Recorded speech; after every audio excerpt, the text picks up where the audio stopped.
Pas de public, mais une féroce envie de jouer. Les badistes n'ont pas ménagé leur talent sur les cours, à l'image d'Eva Pérard, jeune espoir de l'Aiglon du Lamentin, qui n'a pas changé ses objectifs sportifs malgré cette période sanitaire difficile. Honnêtement, ça se passe très bien. Au début, on a un peu de mal, mais ça va. Tu continues à t'entraîner comme d'habitude, tu as les mêmes objectifs que l'an dernier? Oui, exactement les mêmes, oui, ça n'a pas changé. Alors c'est lesquels justement? Les championnats de France, les Antilles-Guyane et toujours rester première partout, si c'est possible.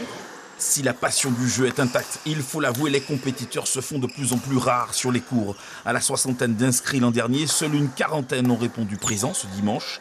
Présage inquiétant pour la Ligue qui ne souhaite pas revivre le calvaire de la saison passée.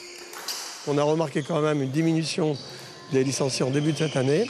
C'est notre première compétition. Il y a une 40aine à peu près de participants. C'est vrai que d'habitude, on fait davantage d'effectifs, de joueurs. Mais bon, c'est un premier début. Alors peut-être que si ça ne se complique pas au niveau sanitaire, je pense que les gens vont venir progressivement.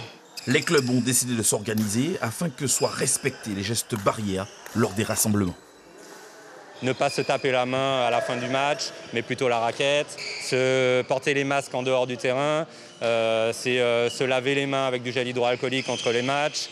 On a un sens aussi pour l'entrée et la sortie dans le gymnase.